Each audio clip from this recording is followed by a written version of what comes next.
Ce que vous allez voir aujourd'hui risque de vous choquer profondément. Des révélations que beaucoup ne veulent pas que vous entendiez. Sur le 237e continent... Il y avait une hiérarchie, on t'appelle, on te dit fais coup d'état, tu transformes ta voiture en armurerie ambulante et aujourd'hui tu parles de ta hiérarchie. Est-ce que tu as rendu compte à un seul élément de ta hiérarchie? Et il parle de Dieu. Tu sais, les hypocrites, les menteurs, les traîtres, les ordures manipulent tellement le nom de Dieu que quand moi je les entends, ça me met en colère. Il parle de quel Dieu? Il demande pardon. Les gens que vous étiez chargés d'aller assassiner dans leur maison, tu leur aurais laissé le temps de demander pardon? Laissons le deux côtés, c'est un pauvre type, il n'a rien dans la tête et je ne sais même pas comment il a pu obtenir le grade de sergent-chef. Parce que l'armée, c'est pas un foutoir c'est pas un dépotoir quand même. Sergent-chef, c'est pas petit. Bref. Merci. Effectivement, dans la nuit du 3 au 4 janvier 2026, un complot visant l'assassinat du capitaine Ibrahim Traoré et la neutralisation d'infrastructures clés comme une base de drones est déjoué par les services de sécurité burkinabés. C'est l'information. Et puis cette information, elle a été portée à la connaissance du grand public par le ministre de la Sécurité publique, Mamadou Samna. Et puis, de quoi s'agit-il en réalité? Et il y a eu effectivement un complot qui vise à tuer, pour utiliser des termes précis, à éliminer physiquement le capitaine Ibrahim Traoré, soit en tirant sur lui à bout portant ou en procédant par des explosifs et même par des procédés de pose de mine dans le domicile présidentiel. Et puis, vous avez bien fait de le rappeler, il y a un nom qui est revenu et qui a été désigné comme le commanditaire principal, c'est le lieutenant-colonel Paul-Henri Damiba. Et dans cette préparation, on apprend dans les communications officielles du Burkina Faso qu'il y a eu même des commerçants qui se sont déplacés jusqu'à Lomé pour le rencontrer Damiba, discuter avec lui et préparer donc cette action subversive. Et sur le terrain, il y a donc des militaires et même des civils qui sont mêlés à cette affaire. Et les preuves principales qu'on a vues, ce sont essentiellement les aveux que tout le monde a vus. Les intéressés sont passés aux aveux et ça a été diffusé directement à la télévision nationale du Burkina. Et donc, on parle aussi de financement qui soit venu de la Côte d'Ivoire. Donc, très clairement, il y a un triangle opérationnel, c'est-à-dire que Paul-Henri Damiba au Togo, et certains civils burkinabés qui sont exilés en Côte d'Ivoire, et la partie opérationnelle, c'était donc au Burkina, à Ouagadougou. Donc, et puis on sent que vraiment il y a une forte opposition structurée qui dépasse le cadre d'une simple opposition politique, mais qui a pris le chemin de carrément déstabiliser la lutte qui se mène au Burkina Faso, la nouvelle marche du pays, tout ce que le peuple de l'AES est en train de faire, tout ce que le capitaine Ibrahim Traoré est en train de faire, et ceci évidemment est déplorable.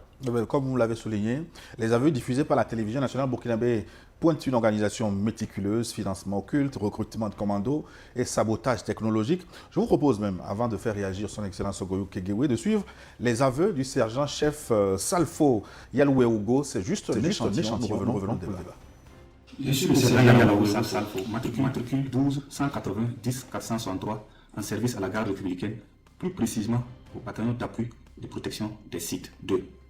Il y a de cela 2 semaines environ, un numéro inconnu m'a appelé plusieurs fois, dont je n'ai pas décroché. C'est là, quelques minutes plus tard, mon oncle, El Menga Ali, commerçant de profession résident à Zinare, m'a contacté que de décrocher le numéro car c'est lui qui a donné mon numéro de m'appeler, que c'est son ami El Sakande m'a dit. Chose que j'ai pu faire, j'ai décroché l'appel.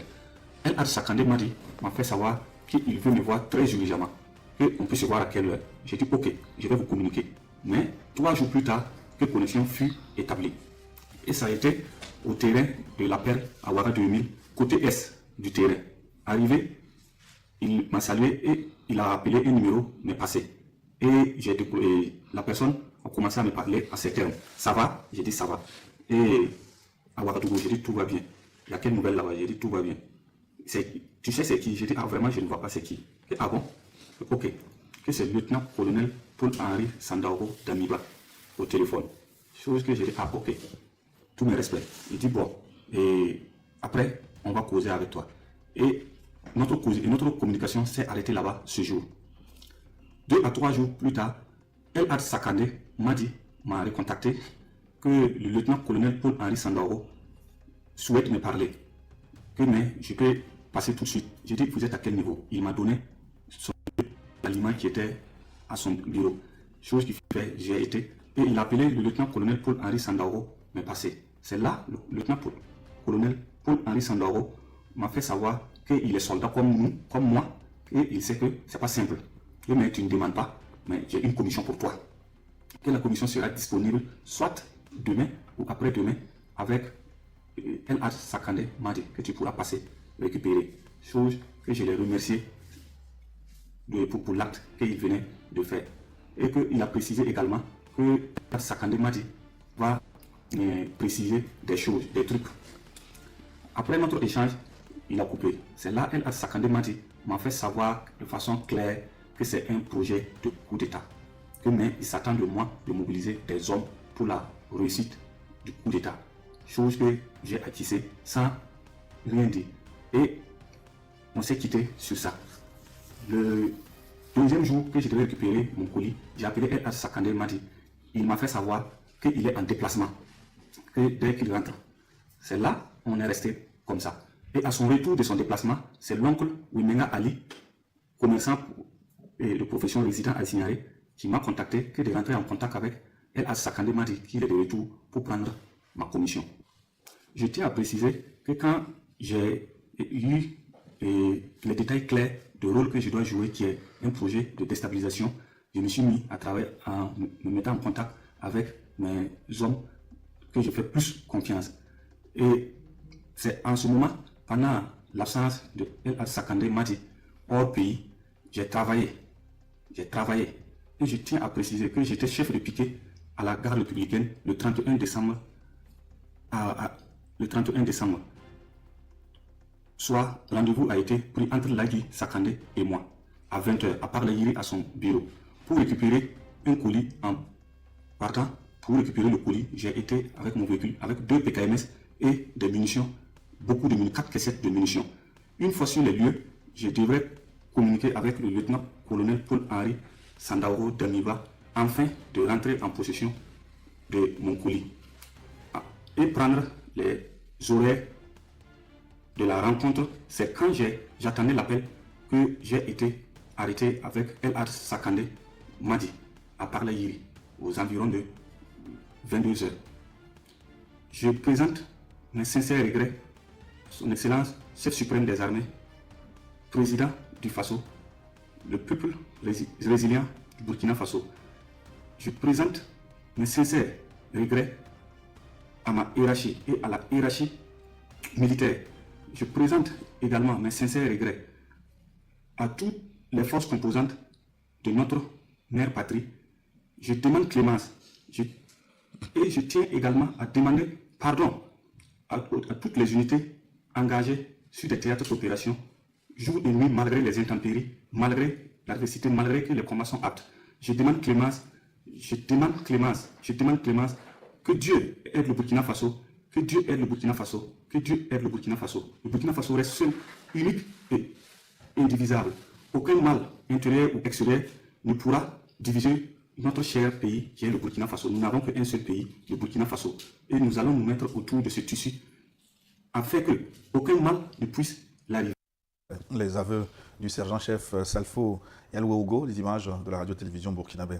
Excellence Sokoyou Kegewe, à la lumière de ce que nous avons écouté et bien d'autres aveux qui sont passés à la télévision et sur les réseaux sociaux, il s'agit véritablement d'une opération coordonnée de grande envergure. Ce sergent, tu dis qu'il est sergent, non? Oui, sergent-chef. Sergent-chef. On ne peut pas être sergent-chef et être aussi idiot. Sergent-chef dans l'armée, ce n'est pas petit grade.